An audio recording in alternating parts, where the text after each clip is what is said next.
सभी को सादर नमस्ते। आदरणीय मातृशक्ति, आर्य महानुभाव, सम्मानित साथियों एवं प्रिय बच्चों, आज मैं आपके समक्ष ऋग्वेद के 7वें भाग का 10वें मंडलम के जो मंत्र है उनका सार प्रस्तुत कर रहा हूँ। सूर्य की किरणों में पत्तों का क्लोरोफिल कार्बन डाइऑक्साइड को फाड़कर कार्बन को अपने में रख लेता है और ऑक्सीजन को वायुमंडल में भेज देता है। सूर्य किरणों के द्वारा हमारे शरीरों में स्वर्ण के इंजेक्शन की तरह लगते हैं।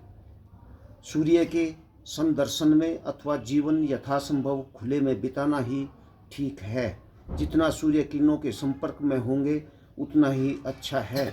सूर्य संपर्क से दृष्टि शक्ति बढ़ती है। सूर्य बुद्धि, मन व शरीर सभी को स्वस्थ करने वाला है। सूर्य की किरणें अपने अंदर प्राण शक्ति को लेकर उदित होती है। सूर्य की किरणें 7 रंगों की है। ये ही सूर्य के 7 अश्व कहलाते हैं।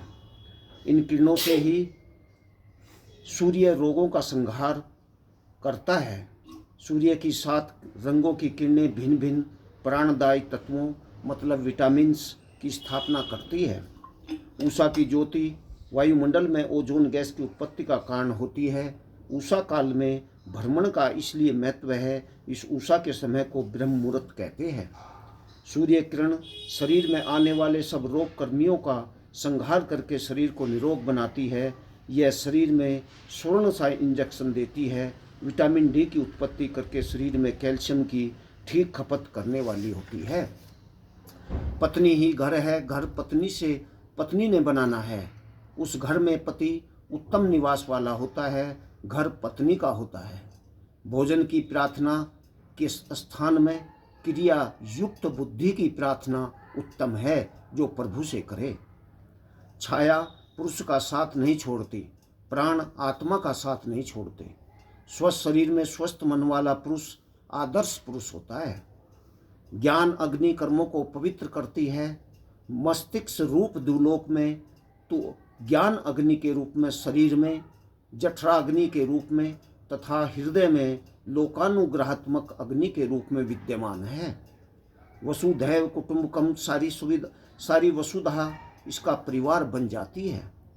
5 कोष अपने अपने विकसित गुणों वाले होते हैं। इसका अन्नमय कोष तेज से, प्राणमय कोष वीर्य से, मनोमय कोष ओज व बल से, विज्ञानमय कोष मनु ज्ञान से तथा आनंदमय कोष सहज से परिपूर्ण होता है। मानव हित के लिए अपने को अर्पित करने वाले लोग ही प्रभु के सच्चे भक्त होते हैं। यहाँ हमें जो भी विजय प्राप्त होती है वह मूल में उस प्रभु की ही विजय होती है। स्थूल सूक्ष्म व कारण शरीर ही 3 पुर है। इनके बंधन से मुक्त होकर हम मोक्ष को प्राप्त करते हैं। प्राण साधना प्रभु दर्शन का प्रमुख साधन है। सब दिव्य गुणों का विकास भी इस प्राण साधना से ही होता है। ये दिव्य गुण ही देव है। देव हमें परमात्मा के समीप प्राप्त कराते हैं। जिस घर में उदार हृदय पुरुषों का वास है वह घर विशाल है। बाह्य दृष्टि से विशाल घर का महत्व नहीं है। प्रभु का पूजन कर्मों से ही होता है। यही मोक्ष प्राप्ति का मार्ग है। कर्म करना पर उस पर गर्व न करना। धन का मित्र बनने की अपेक्षा हम प्रभु के मित्र बने। हमारे जीवन के महान शत्रु काम क्रोध लोभ मोह मद मतलब अभिमान, अहंकार, मत्सर मतलब ईर्ष्या है। काम से क्रोध उत्पन्न होता है, लोभ से मोह व चित्त ज्ञान का नाश है। मद व अभिमान के आने पर ही मत्सर्य मतलब ईर्ष्या होने लगती है। यह दो मिलकर रहते हैं। कामदेव वेद ज्ञान से ही भस्म किया जाता है। प्रभु कृपा से हमारे जीवन में लोभ का स्थान संतोष ग्रहण करे, क्रोध के स्थान में शांति हो और काम का स्थान प्रेम ले ले। इंद्रियां सामान्यतः 10 है लेकिन ये 7 ही रह जाती है। त्वचा को हाथों में समाविष्ट करके, क्योंकि हाथों से ही प्राय स्पर्श किया जाता है। वाणी व जिह्वा को एक मानकर तथा मल शोधक पायु एवं उपस्थ को एक में मिला देने से 7 ही रह जाती है। हृदय देश से रुधिर रूप जल का प्रसार होता है। शरीर में सर्वत्र विचरण करके यह फिर उसी हृदय देश में पहुंचता है। इस रुधिर के ठीक अभिसरण से शरीर का स्वास्थ्य ठीक बना रहता है। प्रभु प्रवण व्यक्ति सदा विचारपूर्वक प्रभु के स्तोत्रों का उच्चारण करता है। वे प्रभु के नाम का जप करते हैं और उसके अर्थ का चिंतन करते हैं। अग्नि नामक प्रभु के 7 निवास स्थान है। पृथ्वी, अंतरिक्ष, दुलोक, अग्नि, वायु, आदित्य, जल, औषधि, वनस्पति तथा प्राणी शरीर। ब्रह्मांड में जितने देव हैं वे सब के सब शरीर में भी छोटे रूप में रहते हैं। सब देवों के निवास के कारण पुरुष देव ही बन जाता है। आंखें मतलब सूर्य, कान दिशाएं, वाणी अग्नि, वायु प्राण बनकर नासिका, वायु प्राण बनकर नासिका, चंद्रमा बनकर मन बनकर हृदय में, पृथ्वी पांवों में है। मन रूपी लगाम सुसंस्कृत हो, मन का परिष्कृत होना ही लगाम की उत्तमता है। गति ही संसार है, यह संसार नदी विश्व रूप पाषाणों से पूर्ण है।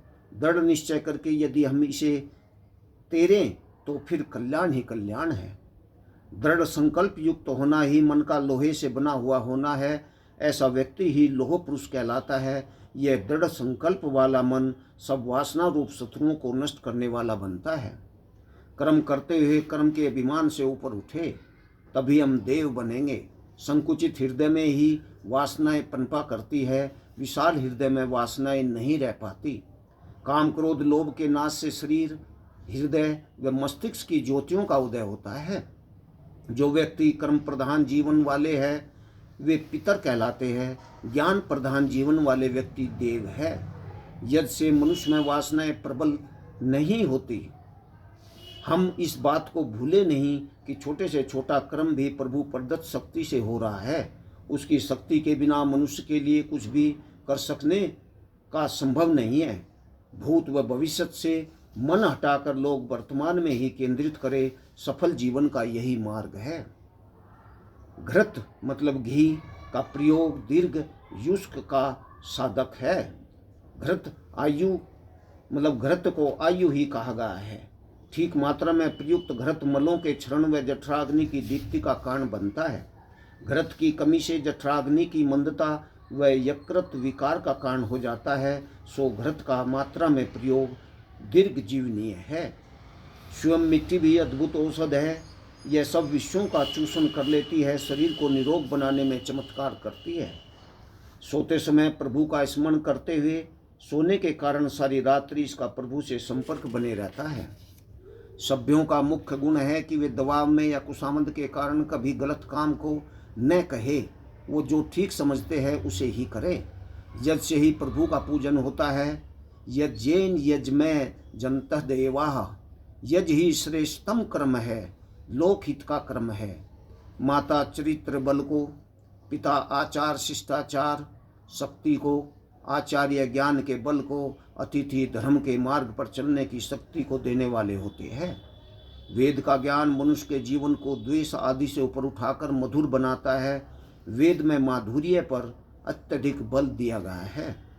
मस्तिष्क सहस्रार चक्र में जिस समय प्राणों का संयम होता है उस समय धर्म मेघ समाधि की स्थिति में अमृत बिंदु वर्षण होता है, जो कि योगी के अनिवर्चनीय आनंद का कारण बनता है। बड़ों का आदर दो प्रकार से होता है, एक उनके प्रति नम्रता के धारण से, दूसरा अपने दोषों को दूर करने से। वेद के दृष्टिकोण से शरीर मन व मस्तिष्क का सम्मिलित विकास ही विकास है। जिस समय मेरे यज्ञ से शेरों घृत की आहुतियाँ पड़ रही होती है उस समय उस यज्ञ भूमि के समीप ही एक व्यक्ति भूख से पीड़ित हुआ अन्न को नहीं प्राप्त करता तो यह यज्ञ निर्दोष नहीं कहा जा सकता।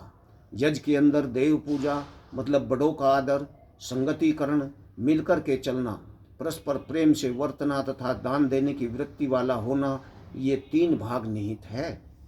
व्रतमय जीवन का यह स्वाभाविक परिणाम है कि शरीर में रोगों का आक्रमण नहीं होता और मन वासनाओं के आक्रमण से बचा रहता है। मैं अग्नि के समान सब मलों का दग्ध करने वाला, वायु के समान सतत क्रियाशील व सूर्य के समान प्रकाश को फैलाने वाला बनूं। वेद ज्ञान गायत्री आदि सप्त छंदों रूप वाणी में बंधा है। बाह्य जगत में अग्नि चंद्र व सूर्य है, तो शरीर में तेजस्विता अग्नि है, आह्लाद चंद्र है और ज्ञान सूर्य के रूप में है। संसार में भिन्न भिन्न संस्थाओं आकृतियों के नाम वेदवाणी से ही प्रेरित है, जैसे नदियों के नाम, पर्वतों के नाम आदि, सिंधु है, हिमालय है इत्यादि।